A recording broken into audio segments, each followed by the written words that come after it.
Hi, welcome to Tiny Teacup Reads. Thank you for being here. So throughout my almost 3 decades of being a reader, I have read hundreds of books and I've enjoyed almost all of them. It's pretty rare that I get to the end of a book and wish that I'd take myself the time of reading it, but it does happen occasionally, and here are those books. These are my most disappointing reads. The most recent book on this list is The Couple Next Door by Shari Lapena. This is a thriller in which a baby is kidnapped, which sounds exactly like the kind of thing I'm into. Oh, no, wait, that sounds super wrong. I'm not into babies being kidnapped. The kind of plot that I'm into. But instead of being interesting, it was just really overly complicated and convoluted, and the plot really hinged on every single character acting in a way that I don't think any human ever would. I think when I talked about this book in my wrap-up of the month, I said it was like a bad soap opera, and I still stand by that. The Mountain Between Us by Charles Martin is on this list because it felt kind of like a bait and switch. The premise says that this is about two strangers who survive a plane crash and have to try to survive up in the mountains. So that's what I was expecting, but instead what happens is a romance between these two characters when I feel like they should be trying to concentrate on not dying. There's also a ton of flashbacks, which I think were put in to flesh out the character, but it just felt really boring. So I came into this book wanting this really interesting adventure of survival, and instead I got this really overly sappy romance that I didn't find interesting in the least. It also has these, I don't want to say misogynistic vibe, I feel like that's going a little bit too far, but it definitely has the vibes of like, men should be the protectors and women are these frail creatures who need protecting, those kind of vibes. The main character, Ben, is just the most masculine and manly and male man ever to have existed, and he's perfect at everything. He knows how to provide and how to protect and how to survive even up in the mountains. And the female character pretty much just exists to be hot and instantly get injured so that she just has to be carted around by the guy the whole time. This book also supports my own observation that so often straight men's worship of hypermasculinity circles back around to homoeroticism.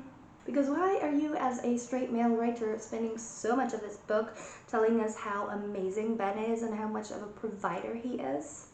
Are you sure this isn't a fantasy about how you want to be carried down a mountain in his strong arms and protected and provided for? It sounds like you kind of do, which is totally fine. Just write a better book about it. In 5 Years by Rebecca Searle was pretty hyped up on the internet a few years ago and had a pretty interesting sounding premise, which is why I picked it up. It is about a woman on the night of her engagement when she has this dream/vision about herself 5 years in the future where she's engaged to a different man. Sounds intriguing, but this book just never gripped me or really captured my attention. It kind of went in one ear and out the other. I could not tell you a single thing about the plot or about the characters, and I had to look it up on the internet to see what it was actually about to tell you right now. Legend by Marie Lu is another book that was pretty hyped up about a decade or so ago. And I will say, even when I read this, I was already out of the age range that this book was written for, but I will stand by my belief that even books for children and teenagers should be well written. I've read a ton of YA that holds up even when you read it as an adult. This is a dystopia which came out right around that craze of like the Hunger Games and Divergent and the Maze Runner. And my issue with this book is that it just felt like there was nothing original about it. It felt like it took every single tropes of the genre of YA dystopia, mixed it up and just kind of regurgitated it. You know, it's got the big bad government, it's got the rebels fighting against the big bad government and the teenagers who somehow get wrapped up in it. So it was overall a pretty boring read, and I'm pretty disappointed because I feel like it had potential. The Casual Vacancy by J.K. Rowling was the author's big book after her massive series, Harry Potter, of course, and as a fan, I wanted to see what she got up to next. This was just so boring. It was one of those like small town dramas which can be done really well, and it had this big slow burn which also can be done really well, but it really just fizzled out and kind of came to absolutely nothing. And it was a super thick book. It was a really long read, which makes it extra frustrating. The Book of M by Peng Shepherd is probably the worst offender on this list just because it had the absolute strongest beginning of any book on this list. It is set in the near future where people begin to lose their memories, and as they do, it shapes the world around them. The more that they forget, the more dangerous the world becomes. So, for example, if you forget what your house looks like, the house just disappears. And it starts with a married couple who is trying to survive in an abandoned hotel. So it sets up not just this interesting plot about these two characters, but also this really interesting idea of how much do our memories influence who we are as people. Such an interesting concept, and the first half of the book was so promising. But then I feel like it started to do way too many things at once, and it became just completely confusing. The whole thing got very weird and surreal, and honestly the second half reminds me of the time that I got a really high fever when I had COVID, and I became convinced that I had an idea for the greatest novel of all time, and I just sat there and wrote it all down on the notes app on my phone, and then when I woke up the next day and read it back, it was just a bunch of nonsense. And it sucks because unlike my fever novel idea, this book had so much potential and then just kind of threw that out of the window.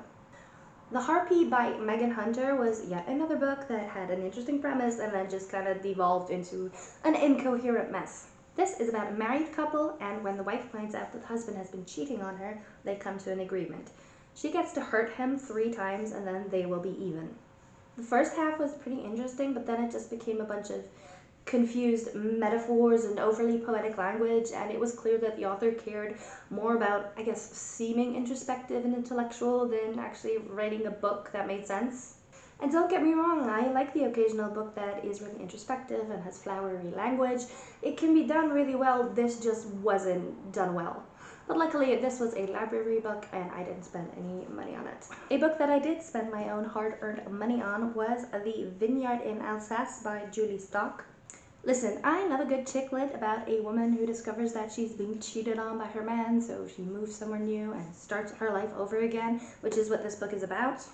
She finds out her fiance is cheating, she moves to France to work at a vineyard, very solid plot.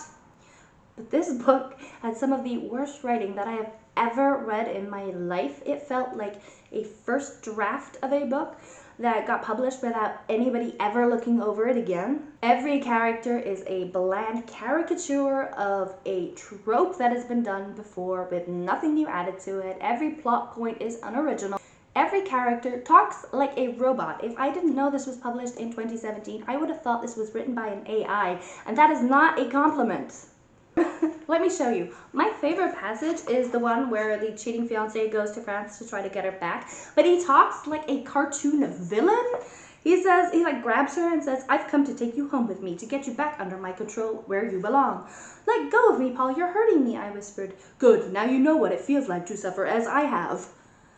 And then the new guy shows up and punches the ex in the face and tells him to leave, and he instantly does, and the whole interaction takes a page and a half. That is it. That is the entire interaction, and the whole thing is written like this, like it was like bullet points of a plot that was going to be more fleshed out, but then never was. And I feel like I'm losing my mind with this because I read it and I thought, well, this is bad. But then I went on Goodreads and it has a 4-star rating. That is a higher rating than The Great Gatsby, which has a 3.9. That is a higher rating than Wuthering Heights, which also has a 3.9. You're telling me this is better than Wuthering Heights, which shaped the genre in the 150 years since it was written? Okay, that's it. I have to end it here. I have to go take a walk because my blood pressure is just through the roof from this stupid book. So that's it from me.